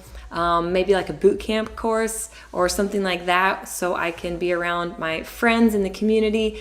That always helps to reinvigorate me and push me, and it's just fun, like I said, to change it up. So don't be afraid to, get out of your rut, out of your routine. You don't have to only be a power lifter. You don't only have to be a marathoner. I never in my wildest imagination would have thought or guessed that I would be in the best physical shape of my life. So I have been on both ends of the spectrum. I haven't been extremely sickly skinny or extremely overweight, but I have been underweight and I have been overweight, and now I feel like I am at a very good spot with my body, and I am learning to be at peace with things that have never been perfect, but at the same time, I feel like I'm finally seeing results, and it's because I'm, number one, enjoying what I do and allowing myself to try new things. I've got a great blend, a great routine of both cardio, toning, sculpting, and lifting. So let's get into that now, what I do 7 days of the week. So we're gonna start on Monday because everybody loves Mondays, right? But in all honesty, Mondays are my most intense fitness session. I just like it that way because I don't love Mondays, but I know that if I get up first thing in the morning and I get a solid sweat session in, it's going to be the best start to my week. So my Mondays are a full body power lift. So what I mean by that is I'll go out into the garage and I will do a 5-minute treadmill warm up on our Bowflex, and then I will go straight into squats, which are like my least favorite, but they also burn the most calories and they make me feel the strongest. So I will go right into squats, and then I will do some kind of cardio bursts and supersets in between. So maybe squat jumps and wall sits, and that also helps to work your quads. I'll do some lunges with weights in my hands. I will do some hip thrusts with the barbell on my hips. I'll do all that kind of stuff, and then I will go into upper body. So I will do bench press, chest press, flies, curls, triceps, all that good stuff. Full body. I will also use ankle weights, and I will lay on the floor and do leg lifts and all kinds of core things, and working my booty also with the ankle weights. I can show you guys all that stuff. So yeah, Mondays are intense and I like it that way. Tuesdays would be something a little bit more targeted, a little bit more focused. So I really like to focus on my weakest points. So I will do glutes and core, and I will just hit them hard. So again, I'll start with a cardio warm up on the treadmill, and then I'll do some ankle weights work for my glutes. And my core, I do a lot of plank type things for my core as well. So a 3-minute plank will seriously floor you. It's almost impossible to do no matter how fit you are. So give that a try. And then I will usually end that with something like hill sprints. So we live on the top of a hill. So I will jog down the hill, sprint all out all the way up, and I'll go down slow. And so I'll go back and forth about 5 times. So basically I just do glutes and core, and then I will do like some kind of cardio sweat to finish out my workout. Most of my workouts each day end up being about 45 to 60 minutes, but I never go more than an hour because I'm crunched for time typically, and I just feel like I get the most effective workouts if I know I have a shorter window of time. I work myself harder in that shorter period of time. So that's what I would recommend for you guys. Wednesday's kind of a free-for-all since it's hump day. I like to kind of do whatever I feel called to do so I can keep things interesting and exciting. And like I said, love cardio still to this day. So maybe that means I'll go out on the bike path for a half-hour run, or maybe I'll set myself a goal of 6 miles. That's kind of my sweet spot, is anywhere from 30 minutes to about an hour. So that's about all the further I'll go if I do a long run. Or maybe I will just do like a 20-minute run and then I'll come back and do a cardio video. Like I said, I love Shaun T Beachbody workouts. My favorites are T25, the T20 workouts. I used to love Insanity, but I don't do those quite as often anymore. But I really love the 20 minutes. So if I can do like some cardio and then some video. That keeps me really mentally stimulated and gets me really breathing and sweating. So moving on into Thursday, I kind of jump back into the lifting, but I target more specific body groups. So I will do like Thursday and Friday, we'll say one day would be like an arms day, one day would be a legs day. So let's say Thursday is my arms day. So I will go back into the bench press, curls, triceps, flies, shoulder press. I try to hit it all. I'll do a lot of push-ups and tricep push-ups. Again, maybe doing some plank work for extra upper body and also hitting the core that way. So I do a lot of stuff just on my own, and then I will usually finish it out with one of my workout videos. I do have an arms and abs video, which is awesome for my arms day. So again, working weak spots, simultaneously working the arms and the core at the same time, it gives you a much better calorie burn, and you get to work multiple muscle groups at the same time. So I really love that video. I will link that one below. Friday would be lower body, so leg day, everybody's favorite. So usually what I will do is hit the squats again and lunges with weights in my hands. I love to use my ankle weights and my resistance bands. So if you guys have seen, I have a video where I wrap it around my legs. So I will do that, and then I can work my glutes and my legs. So that would be like a Friday lower body workout video that you guys could check out. And then Saturdays are my favorite. I love Saturdays regardless. Like no matter what's going on, Saturdays are always awesome. I try to kind of stick to waking up early, even though I do allow myself to sleep in a little bit. But I love to use Saturdays as a day where Dusty can watch Max for an hour and I will pop into a gym group workout. So my favorite is Fly, which is a boutique studio that does HIIT, bar, yoga, and spinning. My favorite is to go there and do a spin class. I actually, fun fact, used to be a spin instructor and bar instructor there. I'm hoping to get back into it eventually when Max is a little bit older, but I absolutely love the community of women there. They are all so strong, so powerful, so beautiful inside and out, and I love to pop in for a 45-minute bar session, or my favorite is actually spinning, so I absolutely love it. Can't recommend it enough. It is the best sweat session of the week for me. My other favorite has been a boot camp class at our mega gym here called Genesis. So it's a huge gym. They offer tons of variety of classes. And my brother, who's actually a bodybuilder, former Husker football player, he loves lifting, but he also kind of like me, he doesn't like to just lift. He likes to be well-rounded. So these boot camp classes are awesome, like flipping tires, pushing heavy things on the ground, lifting heavy things, throwing giant balls between each other. It is an awesome workout. I try to keep Saturdays, again, kind of like Wednesdays, like my fun free-for-all day where I can just do whatever, and they are absolutely amazing. And last but not least, Sundays. So Sundays are a great day of rest, and instead, like when it's summertime, at least when it's spring, summer, and fall, we usually use that as our day to walk to the farmer's market. It's just about a mile down the street and then a mile back, so that's a great way to still get in some activity. But otherwise, even in the winter, we bundle up and we will go for super long walks with the stroller and with Bo, with Max and Bo, and I love it. I love walking more than I ever have in my entire life. So I would also highly recommend, on top of your weekly workout schedule, factor in some outdoor time to just walk and be in nature, because nothing feels better in the world. So it's still exercise. It's honestly great exercise. Another thing I will sometimes do on my rest days or if I do like a half day workout, I will clean the house on that day, because again, it's another form of moving your body without working out, checking into a gym and checking out. So vacuuming and mopping are serious workouts. So maybe use your rest day as a day to clean and kind of tidy up your house instead. So that's something else that I really like to do. All right, you guys, so that wraps it up.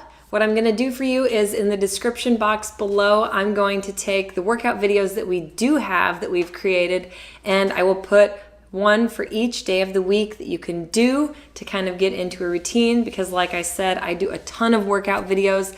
Usually I like to do the ones that are right around 20 to 25 minutes, which is why we've created them, mostly about that length, or even a 10-minuter that you can tack on the end of a workout. So these 20, 25 minutes, even 10-minuters are great to use in conjunction with something else that you're doing at home on your own.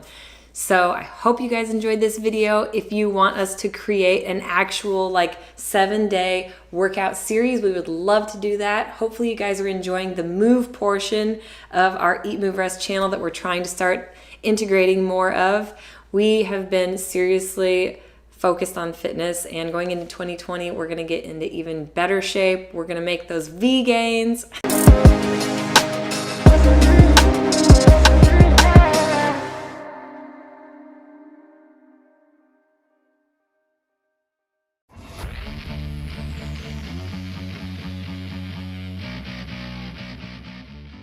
What's up guys, welcome back to my channel. If you're new here, I'm Daisy, and today I wanted to show you guys my favorite at-home workouts, especially because it's quarantine and I know how important it is to stay in shape, especially for your mental health and to look good and feel good. Also, all of these exercises are kind of geared to give you more of a cinched waist rather than building your obliques outward, because I notice a lot of times people will be wanting a smaller waist and they'll be doing all these exercises that actually build your obliques outward. So I try to stay away from any sort of planks or any sort of exercise that really targets your obliques, because that's just not my favorite. A lot of these exercises are exercises that I've gathered just over the years, whether it was through my soccer training throughout in high school, or it was from my friends or online or whatever it was. I just kind of piled all my favorite ones that cinch my waist into one whole workout. So some of these exercises will show you how, and it will really activate your lower abs, which is personally what I need. I also feel like one of the most commonly overlooked areas of your abs are the lower abs, and it's because a lot of ab routines tend to focus on your upper abs and your obliques. However, if you start to increase the blood flow into your lower abs, it will help you burn that stubborn belly fat, which I know a lot of people have a hard time burning that. So if you're on the same page as me, then you can follow along.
I hope you guys enjoyed this video. If you want me to do more at-home workouts, I definitely can. Definitely subscribe, like, drop a peach in the comments below. That way I know that you like these types of videos.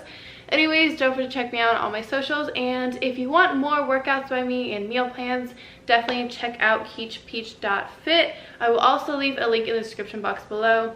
Anyways, I love you guys so much, and I'll see you guys next time. Goodbye!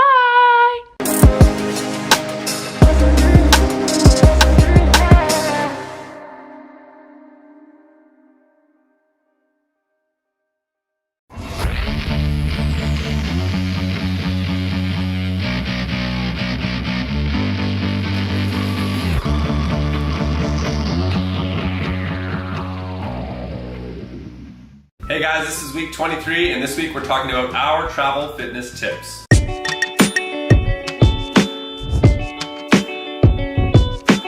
Travel fitness tips. Travel fitness tip number 1. Choose something you enjoy doing. We realized that if you really love running, awesome, then run. If you really love doing yoga, then do that. If you really love walking, then that's good enough. Basically, choosing something that you love to do to stay fit on the road will essentially make you do it longer. Travel tip number 2. Stay hydrated. Drink lots of water.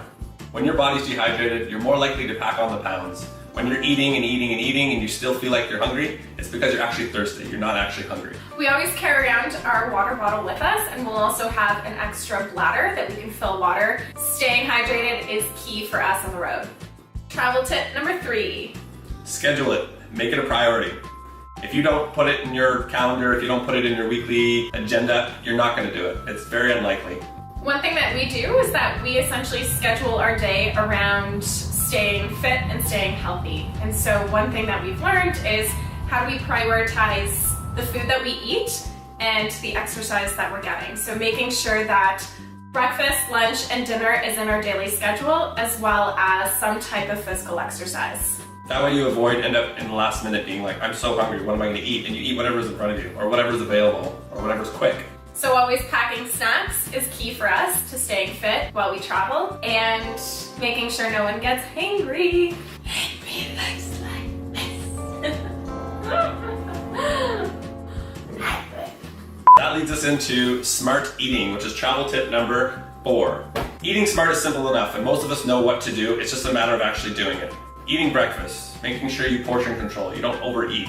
And a big tip is if you drink more water, you're more likely or less likely to overeat. Eat more slowly, eat more mindfully. You'll actually get a chance to enjoy the food, plus you'll give your body a chance to actually recognize when it's full so you don't eat too much. Smart eating is sometimes tough when you're traveling because the availability of fruits, vegetables, and healthy foods is not as prevalent as when you have the grocery store right next to your place. But it's always there. You just might need to plan around it and make sure that you find it. And that's what we do when we travel, is we make sure to find really healthy restaurants. We make it a priority.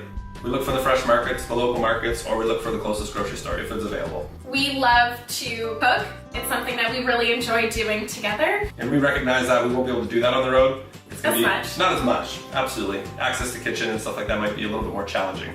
However, we're gonna try to do the best that we can, and that's pretty much all you can do. Travel fitness tip number 5, limit your liquid calories. When you're traveling, chances are you're going to be drinking a little bit more, whether it be juices, alcohol, beer. alcohol. A lot of empty calories, and sure, we all want to have fun and enjoy ourselves, but when you drink liquid calories, it packs on a lot quicker than you want. Try to limit as best as possible, and when you can, stay hydrated. Drink more water. It'll make you less likely to drink more beer or juices whenever you're thirsty. It'll quench your thirst. Travel fitness tip number 6, stretch.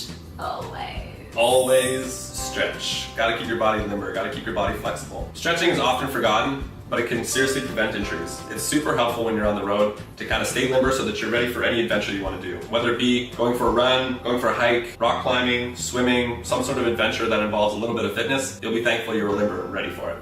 A good example is when you're on the plane. If you're on a plane for a long, long flight, you definitely want to keep your body a little bit more flexible, a little bit more limber, especially if you're sitting in a nice jam seat that's keeping your knees right up into your chest. Not comfortable at all. So stand up, stretch, bend, move, pump your ankles, whatever you need to do to kind of get the blood flowing. Thanks so much for watching our travel fitness tips. These are some of the top tips that we'll be using to stay fit on the road while we travel.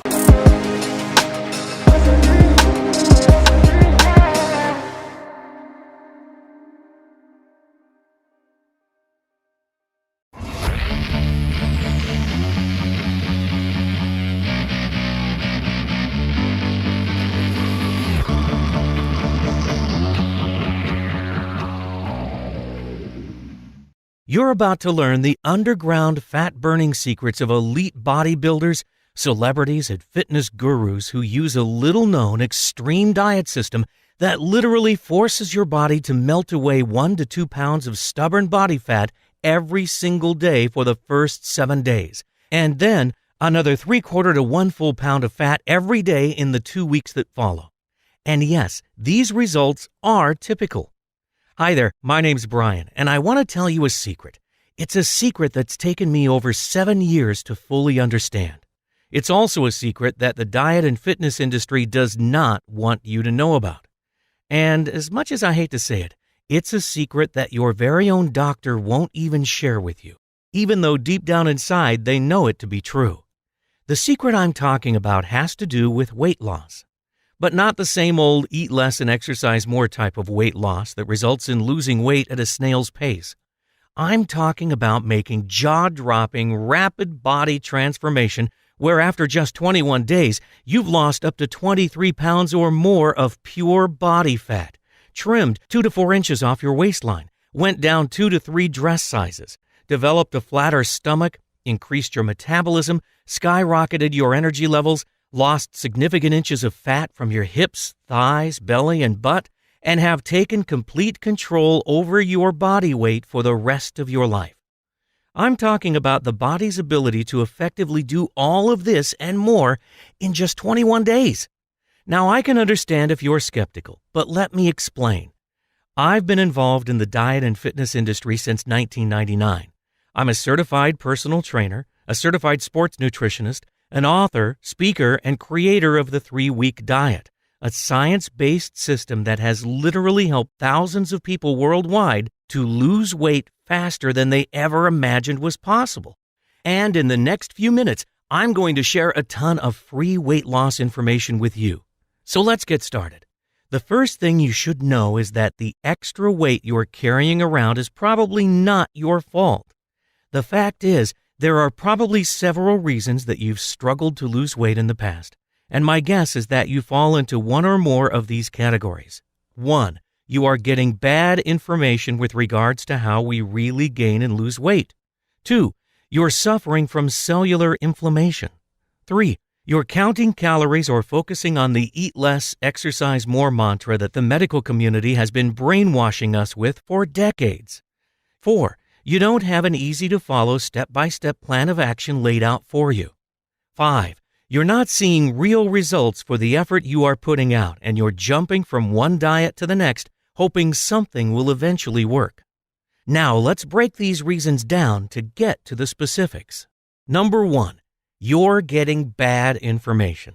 Let's face it, there's not a single industry out there that's filled with more hype and empty promises than that of the diet industry. I mean, really, doesn't it seem like there's a new, faster, and better diet product to come along almost every single day? The fact is, the diet industry spends millions and millions of dollars every year trying to convince us that they have the answer to our weight loss problems. The problem is, they don't actually want you to know the real secrets to weight loss, because if word were to get out, it would surely put a dent in their multi-billion-dollar profits. Now, I've been in the fitness industry since 1999, and in that time, I've read just about every diet book, weight loss guide, clinical trial, and medical study in existence that has to do with weight loss. And I'm here to tell you that there is an absolute ton of bad information floating around out there. Number 2, you're suffering from cellular inflammation. Cellular inflammation is not only the culprit of weight gain, it's also responsible for increasing the onset of disease, which results in a shorter lifespan. Most diets that I know of ignore the fact that if we can take control of cellular inflammation, we can effectively increase your ability to lose weight, burn fat, increase metabolism, and keep body fat from ever coming back. In addition to this, by taking control of cellular inflammation, you can live a healthier and longer life. Here's the thing about inflammation. About 2/3 of the body's defenses resides in your GI tract. Now, when you're eating the wrong foods, including those bad foods that are passed off as being healthy for you, those foods eventually wreak havoc on those defenses. When your defenses are broken down, inflammation gains the upper hand. Once inflammation takes over, your body stores fat more easily, and it also can't burn fat as fast as it normally should. Now, if you've had trouble losing weight in the past, it's very likely that you're suffering from chronic cellular inflammation that you're not even aware of. One of the key components of my 3-week diet system is that it helps you take control of that inflammation, and it produces a noticeable effect on your body almost immediately. Number 3, you're counting calories or focusing on eating less and exercising more. Mainstream medicine wants us to believe that the key to weight loss is simply a matter of eating less and exercising more. This is just plain bad science, and deep down inside, every doctor knows this. This is just a simplistic answer to a very complex question, and it fails to take into account your body's hormones, which have a major impact on whether you are fat or thin. The fact is, your body does not treat all calories the same. In fact, there are certain calories that make us fat, other calories that prevent us from burning fat, and there's a few really good calories that actually force your body to burn fat. So the key to weight loss is not counting calories. This should be evident by the obesity problem we have here in the U.S. Losing weight has much more to do with eliminating the bad calories while increasing the good calories using a strategic system that takes into account how your body processes certain nutrients. More on this in a bit. Number 4, you're not seeing results for all the effort you're putting forth. If you've ever done a week or 2 on any diet and didn't see significant results, you were probably good and ready to throw in the towel so that you could find something else that works. No one can blame you for that. You see, most diets fail because there simply aren't enough rewards to keep up with all the sacrifices that need to be made. And this is a key component of the 3-week diet, as my system is the only diet that I know of that focuses solely on producing extremely rapid results. From my experience, I found that for a diet to be ultra successful, there must be a significant amount of rewards to go along with the effort you put forth.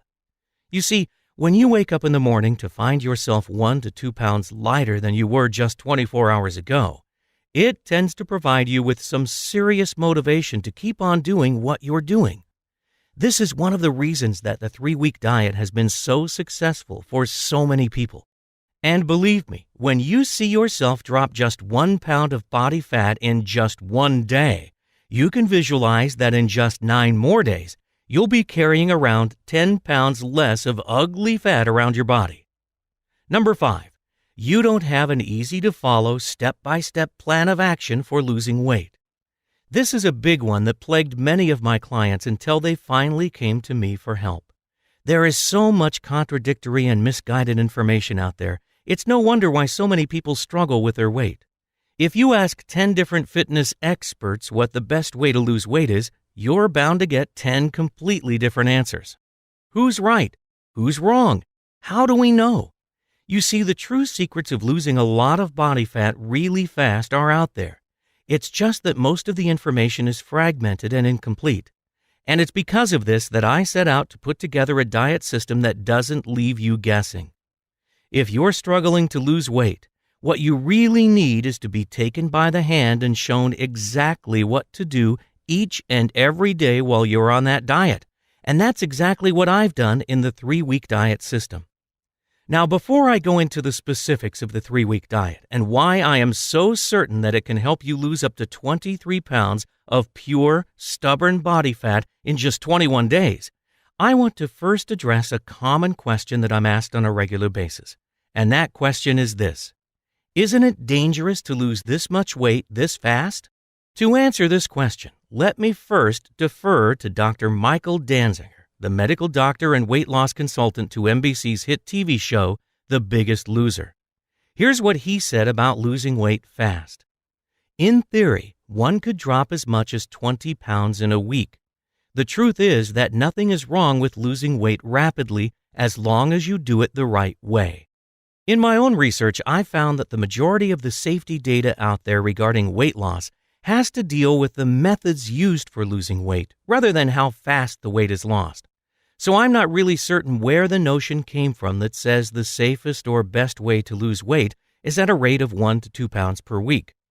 And consider this, according to the Center for Disease Control, if you are overweight, which is defined as having a BMI of 25 or higher, you're significantly more susceptible to developing coronary heart disease, type 2 diabetes, endometrial cancer, breast cancer, colon cancer, hypertension, dyslipidemia, stroke, liver disease, gallbladder disease, sleep apnea, respiratory problems, osteoarthritis, and gynecological problems. Considering all the dreadful diseases and complications associated with being overweight, doesn't it make perfect sense that you should be doing everything possible to get rid of all that extra weight you're carrying around as fast as you can? So you're probably wondering, how is the 3-week diet so different than all those other diet plans out there? Well, first of all, most of the diet plans out there approach weight loss with a slow and sensible approach. Yes, it's true that if you eat certain foods and work out really hard for an hour or so every day, you will lose weight. The problem, however, is that the weight comes off way too slowly because these types of diet plans don't attack the stubborn, stored body fat. Let me explain. Contrary to popular belief, most of us actually do burn fat for a couple of hours each day. When we eat a meal, we typically get a bit fatter. Once that meal has been digested and those calories have provided us a bit of energy for a few hours, we then start to burn off fat, and as a result, we get a little thinner. When we eat, the fat we consume is broken down into fatty acids. These fatty acids are very small and they're able to travel in and out of cell walls to make themselves available as energy for the body. But when those fatty acids can't be used and we get ready to eat our next meal, the remaining fatty acids are stored away in our fat cells. And that's where the problems begin. You see, once those fatty acids head back to the fat cells to be stored away for later, they combine with 2 other fatty acids and a glycerol molecule to create what's known as a triglyceride. In relative terms, triglycerides are very big, and because of their size, they aren't able to exit the fat cells like those free-flowing fatty acids can. Because of this, these triglycerides get stuck inside the fat cells and can't be used by the body for energy. As a result, these triglycerides become that stubborn body fat that is so incredibly difficult to get rid of. But here's the thing, those triglycerides can be targeted, and they can be broken back down into those fatty acids that can be burned by the body for energy. When we break down those triglycerides, it's kind of like dumping rocket fuel into your vehicle's gas tank. Those broken down triglycerides flood the body with a great source of energy that it actually loves to burn, but only when the body has been primed to burn that fat, as it is when you're following the 3-week diet. Now again, the problem with most diets out there is that they don't address or target that stored body fat. Instead, they are designed to burn up only the fatty acids from the foods we eat and preventing them from turning into triglycerides in the first place. So without adding additional fat to the body and by forcing you to participate in a very strenuous exercise program, you can effectively still lose weight. The problem is that the weight just comes off very, very slowly. And this is what makes the 3-week diet so unique. The 3-week diet not only stops your body from forming new triglycerides, it also directly targets the stubborn body fat that you already have, while forcing your body to burn that fat for all of its daily energy needs. Quite simply, what takes most diets 2 to 3 months to accomplish, the 3-week diet gets done in just 21 days. Now, I probably don't need to tell you that the key to weight loss is maximizing the number of hours each day that your body is burning fat. With the 3-week diet, you will no longer be burning fat for just 1 to 2 hours each day. Instead, you'll effectively turn your body into a 24/7 fat-burning machine for that 3-week period. Now, keep in mind that your body needs energy on a 24-hour basis. While most of us think we just need energy when we're engaged in some type of physical activity, the fact is our bodies are working diligently behind the scenes to keep us alive and functioning on a 24/7 basis. Yes, your body is at work whether you're out for a jog or fast asleep. So let me tell you about the 3-week diet system that I've created and why I am 100% certain that it will work for you. First, The 3-week diet focuses on providing you with only the essential nutrients that your body needs for good health and proper functioning, while eliminating all those nutrients that slow and even stop you from burning fat. By combining those foods that work together to burn fat, the 3-week diet works like nothing else you've ever tried before. It does this by addressing your body's hormones and how those hormones affect your ability to burn fat and lose weight. In other words, the 3-week diet provides you with a specially tailored, step-by-step blueprint that tells you what to eat, how much to eat, and when to eat it. Now, the 3-week diet is not another one of those 300-page diet novels that bores you with statistics, studies, and journal excerpts. If you're like most people I know, you just want a straightforward, step-by-step plan of action that doesn't require any special abilities or superpowers to be successful. The 3-week diet system is actually broken down into 4 separate manuals, each providing you with a quick reference to everything you need for ultra-fast body-transforming weight loss. Here's a quick summary of each manual. The introduction manual is a lot more than just an introduction to the system. In this manual, I explain, in easy terms, how we get fat and exactly what it takes to lose weight fast. Additionally, the introduction manual gives you the skinny on what types of foods are needed to guarantee your wild success over the next 21 days. This manual provides a wealth of knowledge that most people in the diet and fitness industry still don't even understand. The diet manual is where the rubber meets the road. In the diet manual, you'll learn how to calculate your lean body mass and your current body fat percentages. With that calculation, you'll be able to strategically set up the 3-week diet to work specifically for your own body type. You'll then get a breakdown of what to eat, how much to eat, and when to eat it. Besides setting your body up to burn tons of fat, the diet manual also gives you my ultimate secret weapon for maintaining your weight for a lifetime. While the diet manual alone will provide you a simple method to follow for losing all the weight you desire, adding a quality exercise program can nearly double your results. The workout manual provides you with a straightforward guide that forces your body to release stubborn, stored body fat so it can be broken down into fatty acids and burned for fuel. And don't worry if you hate to exercise. These quick and easy routines will be over before you know it. The fact is, short, intense, full-body exercises pack a fat-burning punch that just can't be beat. And because the 3-week diet workouts are only about 15 minutes long and can be done in your own living room, there's no more excuses for not working out. Also included in the workout manual is my top secret ultimate abs exercise that is everything you'll ever need if you want to flatten your stomach and create a set of sexy six-pack abs.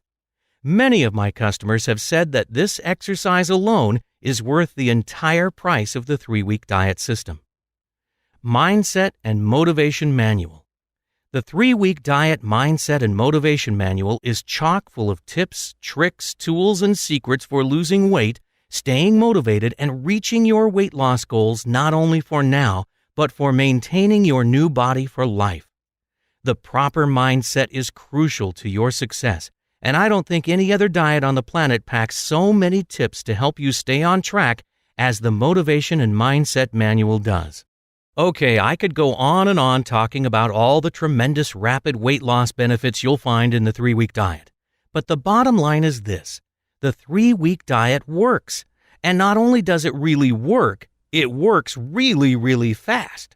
So if you're just looking for a way to get rid of that dangerous body fat quickly, or maybe just trying to drop 12 to 20 pounds or so to get ready for a wedding, high school reunion, beach vacation, or some other special event, the 3-week diet is guaranteed to work for you.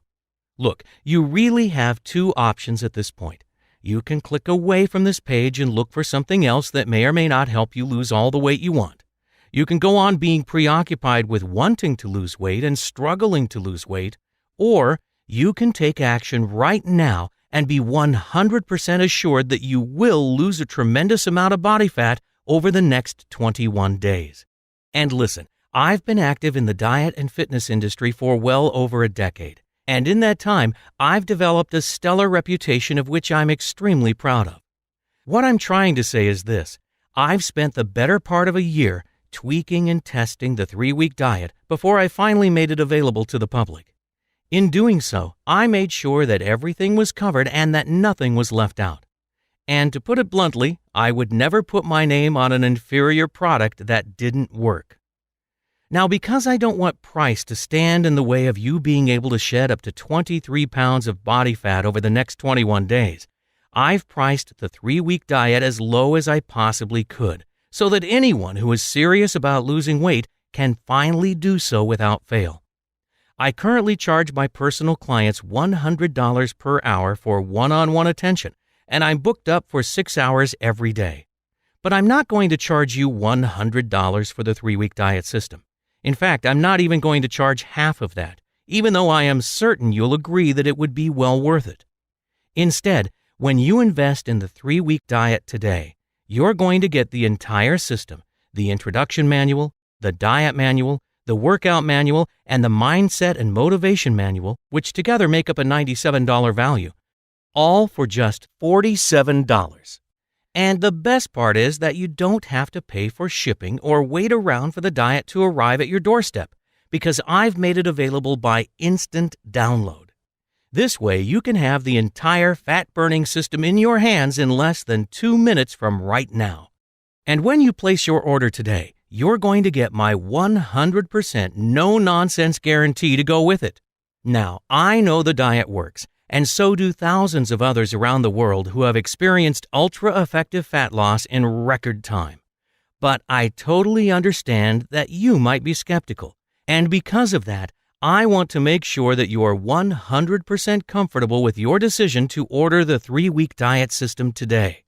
Simply put, if you follow the 3-week diet as outlined, and for some reason you don't experience significant and rapid weight loss to the tune of 12 to 23 pounds, a 2 to 4 inch reduction from your waistline, a drop of 2 to 3 dress sizes, significant fat loss from your hips, thighs, belly, and butt, an increase in your metabolism and more energy than you have right now, or if you're just not satisfied with the 3-week diet for any reason whatsoever, just let me know anytime within the next 60 days, and I'll issue you a fast and courteous refund with no questions asked, as well as a great big thank you just for giving my system an honest try.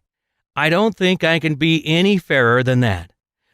All you need to do is click the Add to Cart button right now, and you'll have the entire 3-week diet system in your hands in less than 2 minutes. And don't forget, all the risk is on me, not you. Thank you for taking the time to watch this video, and I look forward to hearing about your weight loss success.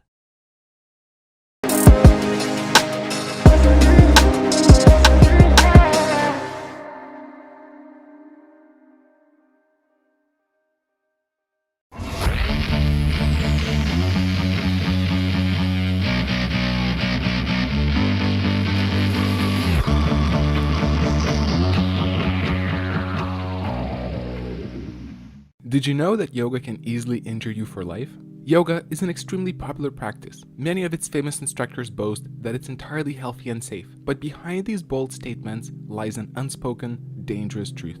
The first scientific light on the topic of yoga injury fell decades ago. A number of early findings centered on nerve damage. The problems ranged from the relatively mild to permanent disabilities that left students unable to walk without aid.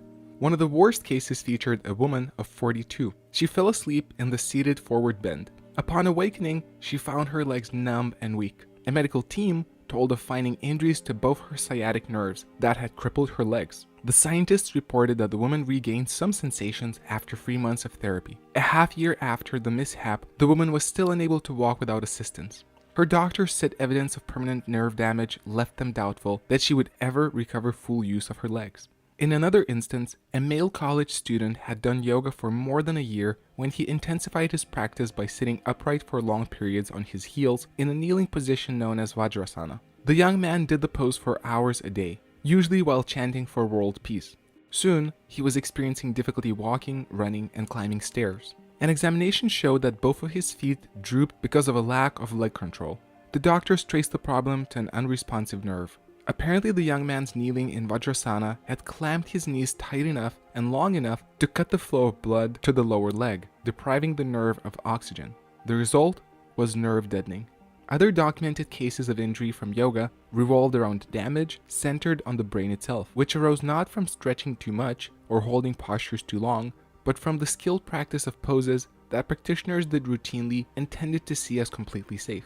Neurophysiologist W. Ritchie Russell warned that some yoga postures threatened to reduce the blood flow to the brain and cause strokes. His concern was that yoga postures that involved extreme bending of the neck might compromise the region's blood supply, destroying parts of the brain rich in primal responsibilities. Scientists have measured the neck's normal range of motion and found the movements to be wide. The neck can stretch backwards 75 degrees, forward 40 degrees, and sideways 45 degrees, and can rotate on its axis about 50 degrees. Yoga practitioners typically move the vertebra much further. For instance, an intermediate student can easily turn his or her neck 90 degrees, nearly twice the normal rotation. From decades of clinical practice and laboratory study, Russell knew that extreme motions of the head and neck could wound these remarkable arteries, producing clots, swelling, and havoc downstream in the brain. He specifically cited that the shoulder stand and cobra poses could lead to these potential dangers.